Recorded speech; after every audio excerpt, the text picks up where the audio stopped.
We at LAPO are committed to poverty eradication.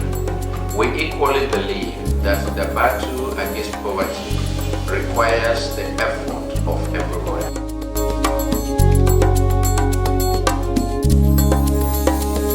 In LAPO, we believe that poor people can make a difference in their lives.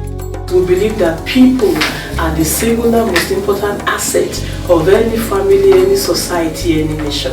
And that if you invest in people, definitely the nation would be better for it.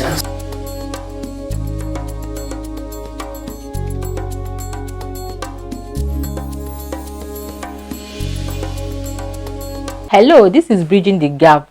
I'm Patience Naukwana. Thank you for taking our time to watch this program from Liftable Poverty Organization LAPO. On April 11th, the global community celebrated or marked the International Day for Maternal Health and Rights. And this is a day when we raise awareness, or we raise a call to action to address every woman's rights to respectful, safe, quality and comprehensive maternal health care. And some people might say, why are they always talking about maternal health, maternal health? Yes, we continue to talk about maternal health until we are able to end all the preventable deaths that we have in Nigeria. Pregnancy-related, anyway, pregnancy-related preventable deaths.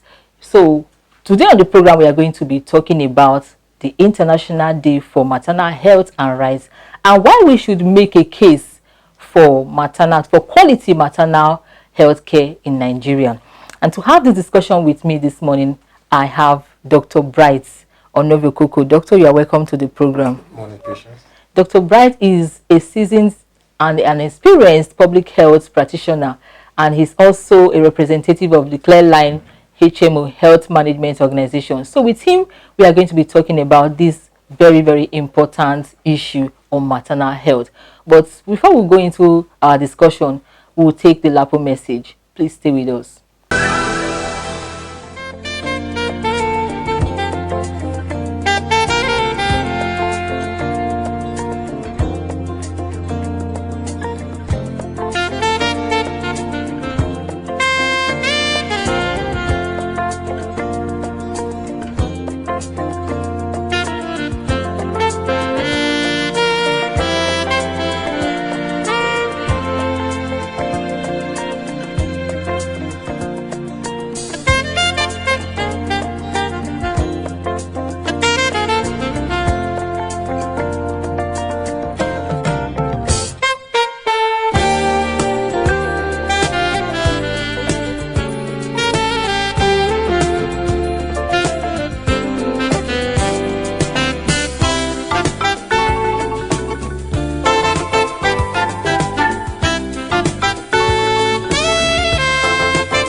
Welcome back from LAPO message.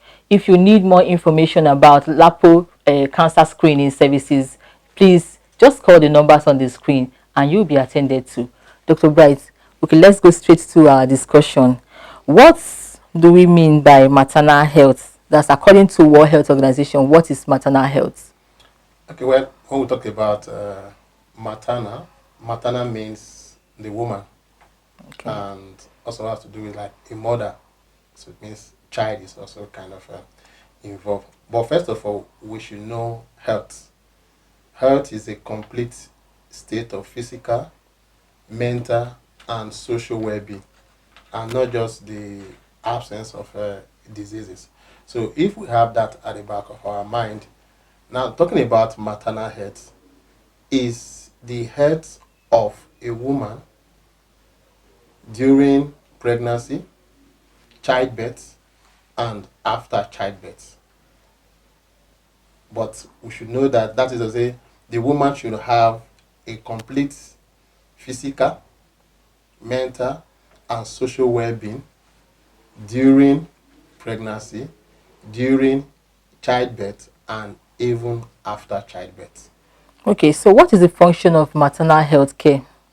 Now, we already know what is maternal health. I'm talking about care. Maternal health has stages, and if I also need to add, for the woman, the maternal health care also include talking about things like family planning, before a conception, and of course general awareness of the woman. Now, talking about maternal health care, these things I just mentioned, pregnancy, childbirth, and after childbirth, which we refer to as the postpartum period. Now, they are all stages. Pregnancy is 9 months, so it's a stage. Childbirth, of course, it will just take probably a couple of hours, or depend on how the pregnancy is. And of course, after childbirth, which is also a prolonged period. So now, maternal health care would function to ensure that in each of these stages, the woman gets the best. In each of these stages, the woman gets the best, whether during pregnancy, during birth, or even after birth. So maternal health care helps the woman to get the best of services and the best of care during this period.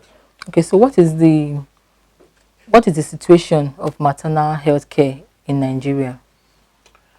Well, the situation of maternal health care in Nigeria is, should I say, worrisome. But of course, over some time, there have been some relative progress, but it has not gotten to where it ought to be. We are still having cases of maternal mortality and maternal morbidity, which are actually preventable. So in Nigeria, as it is still a challenging situation, and it can just span from when we look at our healthcare facility, because these women are supposed to get services from these facilities. Now, if you look at the state of these facilities, it goes a long way to tell you the kind of care and service they will get in that particular place. Yes, we may have the skilled healthcare personnel who who would be giving this maternal health care, but if they don't have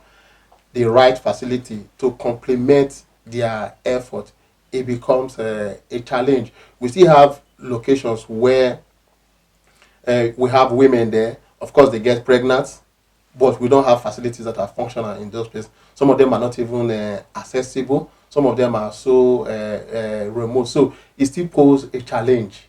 Still a very big challenge in this country.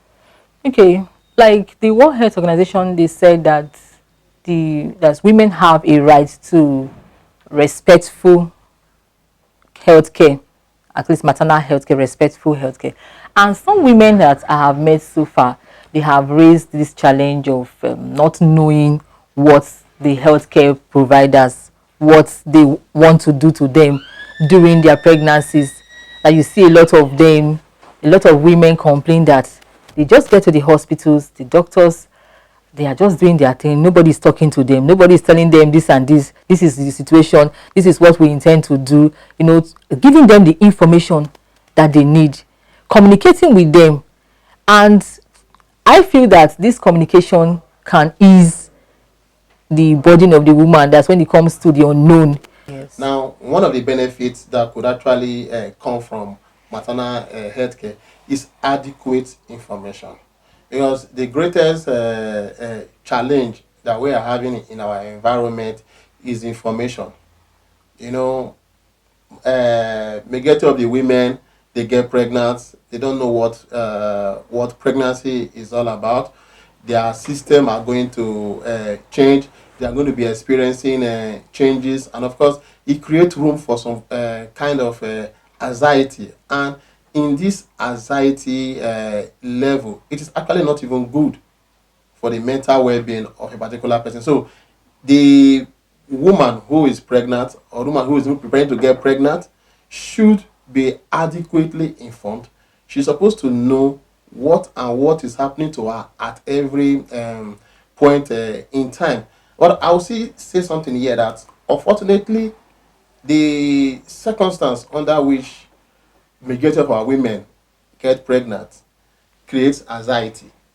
It is because in our environment, talking about planning of pregnancy is a challenge in our environment. Most pregnancies are not planned. Yes, the couples, they are married, they have a right to consummate, they have rights to their sexual affairs, but unfortunately, you just wake up one day and the woman say, "Oh, I've missed my period," and the man said, "Okay, no problem." It becomes circumstantial. It's not a case of say, "Oh, this is the time for us to say we want to make babies. What and what should we do?" The man is prepared, the woman is prepared. In our environment, the woman just wake up and say, "Oh, she's pregnant," and of course, because she's married to a man, the pregnancy actually is not going to start asking who is the owner of this pregnancy. But to be candid, that pregnancy wasn't planned for. Okay, when talking about unplanned pregnancy now, I realized over time that a lot of women have this fear about contraceptives. They feel that they have side effects, that taking this or using this also thing to prevent pregnancy. It could, some people have, I don't know whether it's true, that's why I'm asking this question. Some people feel that if you do it, you may encounter heavy bleeding when you use this or you use that. You may have this challenge or you may have that challenge, so it might change your system and all that. So what's your take on this? Well, talking about contraception, you know, when we talk about family planning, we first of all need to know the benefits of family planning. Now, family planning has to do with adequate child spacing. First, the woman will need to understand that. So that's why I talked about information first. There are some women, when they give birth, as they are breastfeeding, so long they are breastfeeding, they won't get pregnant. Some are not like that. So, family planning has to do with adequate spacing of your children so that the mother can have time to recover before going through that process again, because it kind of put a lot of stress on women. You know, you are a mother, so you understand what I'm talking about. It kind of put some stress on the woman carrying the pregnancy, and even after delivering, taking care of the child is demanding. But the woman needs some time to recover. So that is the essence of family planning. And it is very good for the health of the woman. So if you look at the benefits, that the benefit outweighs the whatever issues that may come with family planning. Then the next thing is this: what type of family planning service or commodity will be suitable for you? That is where information would also come. It is not a one size fit all. The woman should go to a family planning clinic, accompanied by the man, supported by the man. They go to the family planning clinic because they are planning. She cannot plan alone. The man is supposed to be with her so they can plan the family together. So at the clinic, the personnel there are trained. So they'll assess you and know which one is best suitable for you. So for people to wake up and have this blanket language that family planning, no. The question is which of the family planning? You're talking of contraceptive, which of them? So my advice is go to the family planning clinic. You will be assessed. The one that is suitable for you is what you would use. Okay, let's take a break here to bring you the faces of Lapo. Please stay with us. My name is Stella Victor Ego. My shop is in number 1 Abba Street in Transable, where the local government. I joined LAPO in the year 2010 when I lost my husband and there was no hope. So my leader introduced me to LAPO. I joined them. They started us with token money of 30,000. And the money seemed to be $1 million for me, in the sense that time there was no hope for me for survival. So I was using the money, progressing, and they started adding. So since that time, I've been with LAPO, and LAPO has been helping me. I've been able to pay my children's school fees. I've been doing everything possible, which I thought that time that I cannot do. With the help of LAPO, things has been moving so fine and good to me. Surprisingly, my daughter is one of the beneficiaries of scholarship this year, 2019. And even in my union, so many people has been benefiting LAPO.